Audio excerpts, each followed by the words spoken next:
ज़मीर TV देखने वाले तमाम दर्शकों का स्वागत है। आज एक बार फिर हमारे साथ हैं डॉक्टर कबीर। आज डॉक्टर कबीर से जानेंगे मानसिक तनाव के बारे में। मानसिक तनाव क्या होता है और मानसिक तनाव को कैसे दूर किया जाता है। कबीर जी, एक बार फिर से आपका स्वागत है। आज आपसे बात करेंगे मानसिक तनाव के बारे में। आज हर दूसरा व्यक्ति डिप्रेशन का शिकार है। ये डिप्रेशन होती क्यों और क्या है डिप्रेशन? जैसे कि हम मानसिक तनाव की बात कर रहे हैं, तो मानसिक तनाव होता है वो है अनवांटेड थॉट्स का हमारे दिमाग में आना जी। ऐसे विचार जिनके बारे में हम सोचना नहीं चाहते और वो दिमाग जब हमारे ब्रेन में आके वो स्ट्राइक करते हैं जी। तो फिर हम उसके बारे में सोचना स्टार्ट कर देते हैं और सोचते सोचते हम उसके बारे में हम इसको कह सकते हैं कि वो ओवर थिंकिंग वाला पार्ट हो जाता है। हम उसके बारे में ज़्यादा सोचना स्टार्ट कर देते हैं और जब उस चीज़ के बारे में ज़्यादा सोचना हम स्टार्ट करते हैं तो वही हमारा मानसिक तनाव में कन्वर्ट हो जाता है। और जहाँ हम डिप्रेशन की बात कर रहे हैं तो मैं आपको एक छोटी सी चीज़ इसमें और ऐड करना चाहता हूँ। नेशनल क्राइम इन्वेस्टिगेशन जो ब्यूरो है एनसीबी, अगर उसके हम आंकड़ों को देखें तो यहाँ पे 15 से 29 साल के जो बच्चे हैं, जो एडल्ट है, उसमें ये सबसे ज़्यादा और बहुत तेज़ी से फैल रहा है मानसिक तनाव। वो इसके सबसे ज़्यादा शिकार हो रहे हैं। और अगर ऑल ओवर इंडिया अगर हम बात करें या वर्ल्ड वाइड अगर हम देखें, चाहे हम संयुक्त राष्ट्र संघ की रिपोर्ट को उठा के देख लें या नेशनल क्राइम ब्यूरो की रिपोर्ट को उठा के देख लें, तो सबसे ज़्यादा जो सुसाइड अटेम्प्ट करने का जो रेशियो है वो भी 15 से 29 साल के जो एडल्ट है, वयस्क जो जिसको हम कहते हैं उम्र के जो लोग हैं, उनमें ये सबसे ज़्यादा तेज़ी से फैल रहा है। आपने बोला अनवांटेड जो डिज़ायर्स हैं उससे होता है, लेकिन कई बार जो हमारी इच्छा पूरी नहीं होती, हम जो चाहते हैं, कुछ करना चाहते हैं, बिजनेस नहीं चल रहा, जहाँ कुछ नौकरी छूट जाती है, तब भी तो डिप्रेशन होता है। देखो, जहां हम इच्छाओं की बात करते हैं तो मैं नहीं कहता कि सपने देखना बुरी बात है जी, लेकिन हमने सपने जहां देखने की बात आती है तो कहते हैं कि खुली आंखों से हमें सपने देखने चाहिए।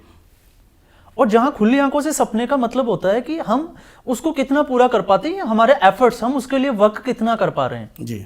अब कई बार हमने देखा है कि हम बैठे बैठे सोचते हैं कि नहीं मुझे ये चाहिए, मुझे वो चाहिए, सपने तो बहुत बड़े होते हैं, लेकिन हम उसको पर्टिकुलर जितना बड़ा सपना होगा, आपको यह भी समझना होगा कि उस सपने को पूरा करने के लिए आपके एफर्ट्स भी उतने ही बड़े होंगे। तो यहाँ पे ऐसा नहीं है कि हम कहीं पे कॉम्प्रोमाइज करके चल सकते हैं। जितनी बड़ी सफलता है तो एफर्ट्स भी उतने ही बड़े लगाने होते हैं। तो यहाँ पे एफर्ट्स आपको उतने ही ज्यादा लगाने होते हैं, लेकिन अमूमन हम देखते हैं कि लोग जो हैं वो सपने बड़े देखते हैं, लेकिन उनके एफर्ट्स जो हैं वो कहीं ना कहीं उस सपने से पीछे रह जाते हैं। लेकिन मतलब भी हमारे जो एफर्ट्स हैं उनको ज़्यादा ध्यान उनके ऊपर देना चाहिए। हाँ, जैसे हमारी सफलता हमें चाहिए, जैसे हमारे सपने हैं, जैसे हमारा ड्रीम प्रोजेक्ट है, आपको एफर्ट्स भी उसके अकॉर्डिंग ही आपको देने पड़ेंगे। लेकिन जब डिप्रेशन में चला जाता है व्यक्ति तो तब तो उसके बस में ही नहीं रह जाता कुछ। नहीं, लेकिन हम कहते हैं कि डिप्रेशन में बंदा चला गया, कोई व्यक्ति चला जाता है तो उसके बाद में उसके बस में नहीं रहता। लेकिन डिप्रेशन आपको किस थॉट की वजह से आया है, अगर हम उस थॉट को ही ब्रेन में उस जाके और हम उसको अगर रिमूव कर दें, उसको बाहर निकाल दें, तो हम उससे बाहर भी तो निकल सकते हैं। आपका मतलब ये है कि कोई थॉट जो है वो हमारे ब्रेन के सेल्स में जाके गहरे में चला जाता है। देखो, सेल्स की तो मैं बात नहीं करूंगा यहाँ पे, लेकिन कोई भी ब्रेन कोई भी तो थॉट है जो हमारे ब्रेन की गहराई में वो कब हमारे, या इसको हम ये भी कह सकते हैं कि पर्टिकुलर, जैसे लोगों को हम देखते हैं कि बार बार डिप्रेशन वर्ड यूज करते हैं कि ये मानसिक तनाव में है, आपको मतलब हर चीज को वो मानसिक तनाव से जोड़ देते हैं। ओके। अगर कोई ओवर थिंकिंग वाला पार्ट है तो उसको भी मानसिक तनाव से जोड़ देते हैं। किसी को किसी चीज के लेके जैसे फिक्र वाला पार्ट आता है, उसमें भी वो मानसिक तनाव से जोड़ देते हैं। किसी के बारे में लाइक जिसको बोलते हैं केयरिंग होना, उसको भी हम मानसिक तनाव पे ले जाते हैं कि हम आपके बारे में हम ज्यादा सोच रहे हैं। okay. तो हम अलग अलग चीजों को जाके और एक ही चीज से ले लेते हैं कि डिप्रेशन है, बट वो हमें समझना होता है कि वो चीजें क्या क्या हो सकती है। जैसे आपने बोला कि हम हर चीज को डिप्रेशन का नाम दे देते हैं। कई बार हम देखते हैं कि कोई व्यक्ति डिप्रेशन में होता है तो सोए रहना चाहता है, या फिर कई बार सुसाइड अटेम्प्ट करने की कोशिश करता है। और एक व्यक्ति होता है, उसको भी डिप्रेशन ही बोलते हैं हम, वो हर बात पे चिड़चिड़ाता है, मारने को आता है। ये दोनों अलग अलग किस्म की जो डिप्रेशन देखने में मिलती है। जैसे देखो, इन दोनों डिप्रेशन की अगर हम बात करते हैं तो एक जो डिप्रेशन होता है कि जैसे कोई भी व्यक्ति है वो सुबह उठता है, सुबह अर्ली इन द मॉर्निंग वो उठता है, जैसे 4 बजे 5 बजे, और 5 बजे उठने के बाद में अगर वो बहुत देर तक बेड पे लेटा रहता है जी, तो अभी हम बात कर रहे हैं डिप्रेशन की, तो डिप्रेशन कैसे कैसे बन जाता है, तो वो बहुत देर तक लेटा रहता है। और हमें पता है कि हमारा जो ब्रेन है ये 24 आवर्स वर्क करता है, क्योंकि इसका काम है सोचना। सोते हुए भी करते हाँ जी, तो अगर हम 4 बजे उठ जाते हैं और 4 बजे उठने के बाद में हम 5 बजे या 6 बजे तक अगर हम बेड पे लेटे हुए हैं, हम जाग रहे हैं और फिर उस अवस्था में अगर बेड पे लेटे हुए हैं, तो हमारा ब्रेन कहीं ना कुछ वर्क करेगा और कोई ना कोई थॉट हमारे दिमाग में आएगा। हम उस चीज़ के बारे में सोचेंगे और फिर हमारे जो सिर है वो भारी होने लग जाएगा। तो हम उसको भी इसके साथ ऐड ऑन कर देते हैं कि नहीं, ये डिप्रेशन है। एक तो होता है डिप्रेशन में ज़्यादा नींद आना, और एक होता है नींद ना आना। नींद ना आने की वजह से कुछ लोग ड्रग लेना शुरू कर देते हैं। तो इस समस्या से कैसे उभरा जा सकता है? देखिए, सबसे पहले तो मैं सभी दर्शकों को यही बोलना चाहूंगा कि ड्रग जो है वो इसका सॉल्यूशन नहीं है। ये इसके आप उस पर्टिकुलर प्रॉब्लम से कुछ टेम्परेरी, कुछ समय के लिए आप जो है वो ड्रग्स लेके या कोई और दूसरा किसी प्रकार का नशा करके आप उससे बच सकते हो 2 घंटे 4 घंटे के लिए, ताकि वो दिमाग आपका जो है वो फ्री हो जाए, बेहोशी की सिचुएशन में चला जाए और आपको वो ख्याल नहीं आए। लेकिन जैसे ही आपने नोट किया होगा कि उस सिचुएशन में जब हमारा नशा नीचे उतरता है, ब्रेन में वो रहता नहीं है, तो उसके बाद में वो थॉट्स जो है वो वापस से आना शुरू हो जाते हैं और वो उससे भी ज़्यादा खतरनाक सिचुएशन ले लेता है, वो खतरनाक रूप में आने लग जाता है। जब हम कई बार ऐसे बोलते हैं कि मुझे आज बहुत यार टेंशन हो रही है, मैं चिंता में हूँ, तो हमारे जो दोस्त होते हैं बोलते हैं यार 1-2 पैग लगा ले, इससे ठीक हो जाएगा। और कई डॉक्टर लेवल के लोग मैंने देखे हैं बोलते हैं 1-2 पैग लगाने से कुछ नहीं होता, आप पैग लगाओ और टेंशन फ्री हो जाओ। देखो, जैसे कि अब आप ये बोल रहे हो कि पैग लगाने से ये चीज़ें शॉर्ट आउट होती है, तो मैं तो आपको ये बोलूँगा कि पैग लगाने से तो चीज़ें शॉर्ट आउट नहीं हो सकती। क्यों? क्योंकि अल्कोहल जो है वो कुछ समय के लिए आपको बेहोशी की सिचुएशन में ले जाता है। वो आपकी बेहोशी की हालत होती है, तो उस वक्त आपका जो दिमाग है वो काम करना बंद कर देता है या वो उन चीज़ों के बारे में सोचता नहीं है। जब होश आएगी तो फिर दोबारा वो, हाँ, लेकिन जैसे ही नशा उतरेगा वो थॉट्स जो है वो हमारे दिमाग में वापस से स्ट्राइक करना स्टार्ट कर देंगे, तो वापस से वो डिप्रेशन में हो जाएंगे हम। तो ये तो नहीं कह सकते कि नहीं वो ठीक है, मेरे ख्याल से तो वो ठीक नहीं है।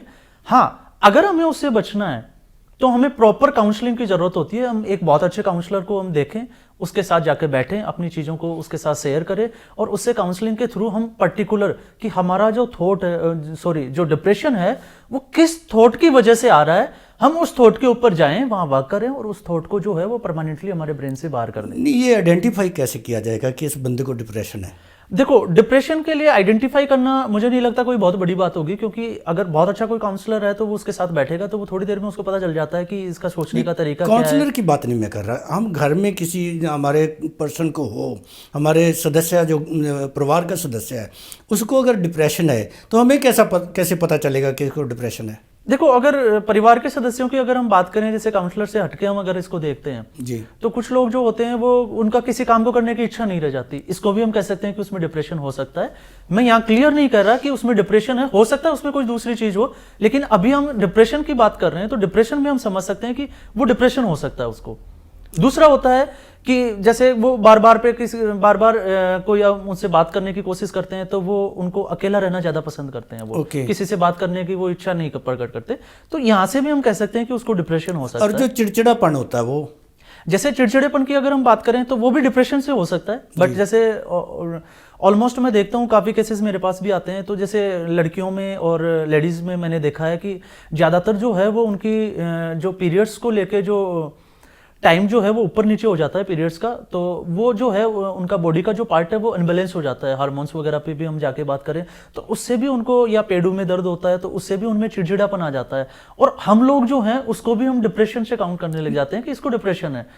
तो एक तो ये भी हो सकता है कि उसको डिप्रेशन नहीं हो और कोई दूसरी चीज हो, या हो सकता है कि वो कुछ दिनों से उसका जो जिसको हम बात करें कि लाइफ में अप्स डाउन्स चलते रहते हैं, उतार चढ़ाव, वो बिजनेस को लेके हो सकते हैं, काम धंधा उसका अच्छा नहीं चल रहा, तो वो उसके बारे में ओवर थिंकिंग वाला पार्ट हो जाता है, वो उसके बारे में बार बार सोचता है कि वो कैसे अच्छा हो, तो वो चीजें कुछ समय के लिए टेम्परेरी भी हो जाती है, लेकिन उनको हम डिप्रेशन नहीं कह सकते। कई बार इतना ज़्यादा मानसिक उसमें तनाव में चले जाते हैं लोग कि घर की चीज़ें उठा उठा के फेंकनी शुरू कर देते हैं, तोड़ना शुरू कर देते हैं, और इस हालत में जब वो होता है तो उसको टैकल कैसे करना चाहिए फिर? जैसे अमूमन हम देखते हैं कि डिप्रेशन के जो जितने भी पेशेंट्स वगैरह होते हैं और वो अगर ऐसी हरकतें अगर उनमें हैं, अगर वो शो करते हैं, तो हम कहीं भी उनसे फाइट या उनके अगेंस्ट जाके हम इन चीज़ों को ठीक नहीं कर सकते।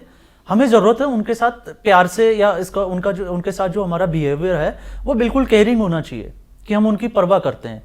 आपको उनको अपने कॉन्फिडेंस में लेना पड़ेगा, आपको विश्वास दिखाना पड़ेगा और विश्वास में लेना भी पड़ेगा, और उसके बाद में ज़रूरत होती है कि हम एक बहुत अच्छे काउंसलर के पास उनको लेके जाएं और उनके मेरे ख्याल में ये है कि हम ये डिक्लेयर करने से पहले किसी को हम बोल दें कि इसको डिप्रेशन है, उससे पहले हम काउंसलर के पास लेके जाएं, किसी मनोचिकित्सक के पास लेके जाएं, तब उनसे पता चलेगा कि डिप्रेशन है या कुछ और कारण है। काउंसलिंग के बाद ही हम ये कह सकते हैं कि ये डिप्रेशन है या नहीं है। हो सकता है उसमें और कोई चीजें प्रॉपर जो है वो नहीं हो पा रही हो और उसको हम ये कहें कि नहीं ये डिप्रेशन है, तो वो डिप्रेशन नहीं हो सकता। अभी आपने बोला था कि कोई केयरिंग पर्सन होता है तो हम उसको भी बोलते हैं कि ये फिक्र करता है, चिंता करता है, तो इसको डिप्रेशन का नाम हम दे देते हैं। नहीं, देखो, अगर फिक्र और चिंता की अगर हम बात करें तो ये दो अलग अलग वर्ड हो गए। ओके। फिक्र का मतलब हो गया कि अगर कोई मेरा फैमिली मेंबर है और मैं मेरे फैमिली मेंबर के लिए, जैसे वो कहीं गया है या मैं उसके बारे में सोच रहा हूँ कि वो वहां पहुंचा या नहीं पहुंचा, वो वापस कब तक पहुंचेगा, तो ये डिप्रेशन नहीं हो सकता। ओके। ये उसको लेके हम केयरिंग है, उसका देखभाल हम करते हैं, उसके लिए हम पॉजेसिव है, वो उसका साथ हमारा अटैचमेंट है, तो ये फिक्र को शो करता है। और चिंता की अगर हम बात करें तो चिंता होता है कि हम कोई भी व्यक्ति जो हमारा है फैमिली मेंबर्स है वो अपना वर्क कर रहा है, उसका वर्क भी बहुत अच्छा चल रहा है, लेकिन फिर भी हम उसमें कि ये और अच्छा क्या हो सकता है, उसके लिए हम बार बार वो कर रहे हैं कि ये ऐसा नहीं करता, ऐसा हो जाता, वो करता, ये हो जाता, तो ये सारी चिंता की। कई बार जो पेरेंट्स होते हैं ज़्यादा केयरिंग होते हैं, बच्चा गाड़ी लेके गया तो डर होता है कहीं गाड़ी ना ठोक दे, जहाँ कई बार क्या होता है कि गाड़ी बंद करके जाते हैं तो फिर दोबारा देखने आते हैं कि वो लॉक की है या नहीं। ये ऐसे सिम्टम्स जो है ये क्या शो करते हैं? देखो, अगर किसी पेरेंट्स को ये लगता है कि मेरा बच्चा बाहर गया है, उसकी हम चिंता कर रहे हैं, तो ये तो एक वाजिब सी बात है कि अगर पेरेंट्स है तो उनको थोड़ी फिक्र तो होगी। लेकिन अगर वो ज्यादा हो जाती है तो हाँ, ये हम कह सकते हैं कि फिर वो थोड़ा मतलब गलत डायरेक्शन में मूव कर जाती है जी। और दूसरा जो है ये भी हम कह सकते हैं कि जब उनमें इन चीजों को लेकर और फिर कॉन्फिडेंस की कमी होती है, तो बार बार जैसे लॉक मैंने किया या नहीं किया, या कार को मैंने लॉक किया या नहीं किया, तो बार बार वो उसको चेक करते हैं, तो ये कॉन्फिडेंस की कमी की वजह से वो चीज़ें शो करती है। अभी आपने ये बताया कि डिप्रेशन कारण क्या होते हैं, कैसे होती कैसे है, लक्षण बता दिया आपने, इससे बचा कैसे जा सकता है? अगर हम बचाव की बात करते हैं तो सबसे पहले हम काउंसलर के थ्रू या काउंसलर के साथ हम बैठ के सबसे पहले ये समझने की कोशिश करें कि ये डिप्रेशन जो है वो किस थॉट की वजह से आया जी। अगर तो हमें प्रॉपर वे में पता चल जाता है कि जो डिप्रेशन है उसका रीजन ये है, कॉज की जिसकी हम बात कर रहे हैं, तो अगर हम कॉज के ऊपर जाके वर्क करते हैं, जैसे मैं हूं या कोई और व्यक्ति है, अगर मेरा बिजनेस अच्छा नहीं चल रहा और बिजनेस की वजह से अगर मेरे डिप्रेशन की जो है वो आना शुरू हो गया या डिप्रेशन के सिम्टम्स शो हो रहे हैं, तो उसके बाद में हम ये देखें कि पॉजिटिव वे में लेके कि हम अपना जो बिजनेस है उसको हम प्रॉपर वे में कैसे स्टेब्लिश कर सकते हैं या उसको वापस से कैसे स्टार्ट कर सकते हैं जी। तो यहां से ये एक वे हो सकता है कि हम प्रॉपर काउंसलिंग ले, काउंसलिंग के थ्रू पहले ये जानने की कोशिश करें कि डिप्रेशन का जो कोज है वो है क्या, उस कोज को समझना, उस कोज को पकड़ना और उसके बाद में उस कोज पे वर्क करना। ओके। तो वहां से हम डिप्रेशन को धीरे धीरे जो है वो कम कर सकते हैं। जैसे सारे धर्मों में एक चीज़ बताई जाती है कि अगर हमने डिप्रेशन से या चिंता से बचना है तो नाम सिमरन करना चाहिए, इससे कुछ होता है? देखो, नाम सिमरन करना वो थोड़ा सा एक अलग भी हो जाता है, ध्यान लगाना, मेडिटेशन करना, बट डिप्रेशन की अगर हम बात करें या और चीज़ों के काम करने की बात करें तो जैसे हम बार बार सुनते हैं पॉजिटिव रहना, कई बार हमारा ज़्यादा पॉजिटिव रहना वो भी एक डिप्रेशन का कारण बन जाता है। अब कैसे बनता है मैं आपको बता देता हूँ। जैसे बार बार हम जितने भी मोटिवेटर वगैरह हम या जो लेक्चर्स वगैरह लेते हैं वो कहते हैं कि बी पॉजिटिव, आप हमेशा पॉजिटिव सोचा करो, पॉजिटिव रहा करो। तो जब हम बार बार पॉजिटिव ज़्यादा सोच लेते हैं तो हमारे जो एफर्ट्स है वो कम रह जाते हैं। ओके। क्योंकि पॉजिटिव थॉट्स के साथ में पॉजिटिव एफर्ट्स का होना बहुत जरूरी होता है। ओके। अगर मैं सोचता हूं कि आज से मेरे साथ सिर्फ सोचने से कुछ नहीं होता, सोचने से कुछ नहीं होगा। अगर आप पॉजिटिव सोचते हो तो वो डिप्रेशन में चला जाएगा। ओके। क्योंकि आपने सोचा कि मैं बैठा हूं, बैठे बैठे पॉजिटिव सोच रहा हूं और पॉजिटिव सोचते सोचते मैं ये सोचूं कि मेरा ये काम हो जाएगा, वो वाला काम भी हो जाएगा, तो पॉसिबल नहीं है। क्योंकि काम को करना है तो हमारे एफर्ट्स भी तो पॉजिटिव होने चाहिए। खाना पीना और संगत ये भी मानसिक तनाव का कारण बन सकते हैं। देखो, खाने पीने को लेके अगर हम रिलीजियस व्यू से देखें या मेडिटेशन वाले पार्ट पे जाके हम देखते हैं तो खाने पीने का हम ये कह सकते हैं कि हमारा जो ओरा जिसको हम कहते हैं, ओरे में हम बात करते हैं, जो हमारा आभा मंडल होता है, एक पॉजिटिव ओरा होता है और एक नेगेटिव ओरा होता है जी। तो जैसे नॉनवेज अगर हम घर पे लेके आते हैं तो वो नॉनवेज, या हम इसको ये कह सकते हैं कि जब हमारे घर पे किसी की मौत होती है तो उस दिन या जब उसकी डेड बॉडी हमारे जब तक घर पे रहती है तो हम उस वक्त ना खाना बनाते हैं और ना किसी को हम खाना सर्व करते हैं। ओके। क्यों नहीं करते हैं? क्योंकि उस वक्त जो जितने भी जो लोग वहां पे विजिट करते हैं उन सबके जो है वो नेगेटिव थॉट्स होते हैं, या इसको हम कह सकते हैं कि जो थॉट होते हैं उनमें सैडनेस ज्यादा होती है, दुखी वाले जो थॉट्स इसको हम कहते हैं। तो वहां का जो ओरा है वो नेगेटिव थॉट्स का ओरा हो जाता है या सैडनेस का ओरा हो जाता है। तो हम कोई भी चीज सर्व करते हैं तो वो चीजें हमसे मिल जाती है। आप मेडिटेशन भी करते हैं, आप दर्शकों को सिर्फ 2 मिनट का कोई मेडिटेशन जिससे चिंता से या डिप्रेशन से बचा जा सकते, सिर्फ 2 मिनट का कोई ऐसा बता सकते हैं? और जैसे हम मेडिटेशन की अगर हम बात करते हैं तो ये बेसिकली मैं आपको बता दूं, क्योंकि मैं स्वामी विवेकानंद जी का फॉलोवर हूँ मेडिटेशन में। ओके।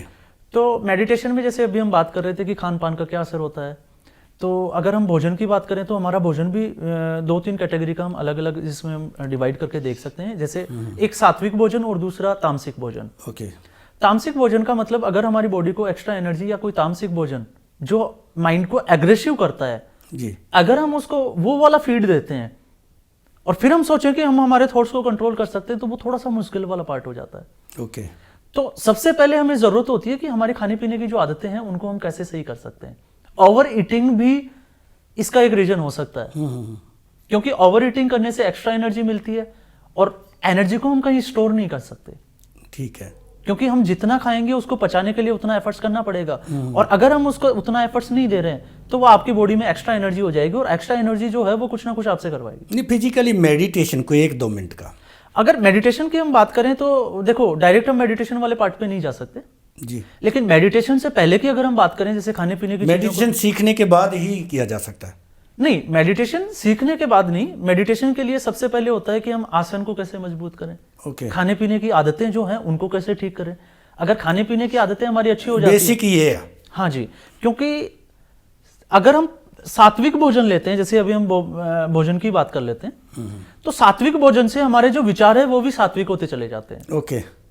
और अगर हम तामसिक भोजन लेते हैं तो हमारे विचार भी मेडिटेशन तामसिक का पहला रोल यही है। हाँ, तो मेडिटेशन में करने से पहले हमें यही चीजों पे वर्क करना जरूरी होता है जी, अगर हमें बहुत अच्छे लेवल पे जाना है। नहीं तो फिर हम जो है सबसे अच्छा हमारा तरीका होता है कि हम सुबह जल्दी उठें, ब्रह्म मुहूर्त जिसको हम कहते हैं, ओके। और ब्रह्म मुहूर्त में जाके हम प्राणायाम करें। जब ऑक्सीजन लेवल, जब सूर्योदय की पहली किरण के साथ में जब ऑक्सीजन का लेवल बढ़ जाता है, क्योंकि उस वक्त जो है वो प्लांट्स में फोटोसिंथेसिस ज्यादा होता है। प्राणायाम का आम लोगों को पता नहीं होगा, थोड़ा आप बता सकते हैं? अगर प्राणायाम की अगर हम बात करें, जैसे इसमें 2-3 अलग अलग तरीके से भी हम कर सकते हैं। एक रनिंग बहुत अच्छा वो होता है, ओके। क्योंकि रनिंग से भी हमारी जो ब्रीदिंग है, रेस्पिरेटरी श्वास जो क्रिया सिस्टम है वो थोड़ा बढ़ जाता है, इंक्रीज हो जाता है। बिल्कुल। दूसरा हम अनुलोम विलोम कर सकते हैं कि हमने एक नाक से, बाएं नाक से या लेफ्ट से हमने श्वास लेना है और राइट से हमें छोड़ना है, एक बंद करके। हाँ जी जी, क्योंकि उससे ना हम इसको ये कह सकते हैं, लेकिन इसमें रेस्पिरेटरी सिस्टम में हमें ये ध्यान रखना होता है कि जैसे हम 30 सेकंड्स के लिए इनहेल कर रहे हैं, श्वास अपने अंदर खींच रहे हैं, तो हम उतने टाइम के लिए उसको एक बार रोक लें। ओके। और जैसे हमने 30 सेकंड्स लिया, फिर हम 30 सेकंड्स के लिए उसको होल्ड करें, ताकि वो हमारे ब्लड में जाके बॉडी के ऑर्गन्स तक वो पहुंचे। ठीक है। फिर उसके बाद में जब हम CO2 को छोड़ने की बात करते हैं, एक्सेल की अगर हम बात करें, तो 30 सेकंड्स में हमने लिया, 30 सेकंड्स हमने होल्ड किया, और 30 सेकंड्स में हम वापस से उसको एक्सेल कर रहे हैं, और फिर उसके बाद में 30 सेकंड्स हमने बिल्कुल वैक्यूम कर दिया, उसको वापस से होल्ड कर दिया। जी जी। तो ये एक प्रॉपर वे होता है। तो हम ये छोटी छोटी एक्सरसाइजेस कर सकते हैं ताकि उससे हमें पॉजिटिव एनर्जी मिलती रहे। बहुत ही अच्छा लगा, आपने बहुत ही फायदेमंद जो चीज़ें बताई हैं डिप्रेशन से बचने के लिए। जी तो करता है आपसे बातें करते रहें और सीखते रहें, लेकिन समय की हद में रह के प्रोग्राम समाप्त करना पड़ेगा। अगले एपिसोड में आपसे फिर इसी तरह जानेंगे और दर्शकों को बहुत फ़ायदा होगा जो आप बता रहे हो। तब तक के लिए आज्ञा चाहते हैं, धन्यवाद। आप सभी लोगों का मेरी ओर से बहुत बहुत धन्यवाद। डॉक्टर कबीर से आज हमने जाना कि मानसिक तनाव को कैसे दूर किया जा सकता है। अगले एपिसोड में जानेंगे कि मनोरोगों का इलाज कैसे होता है और मनोरोग कैसे दूर किए जा सकते हैं। तब तक के लिए आज्ञा दें, धन्यवाद।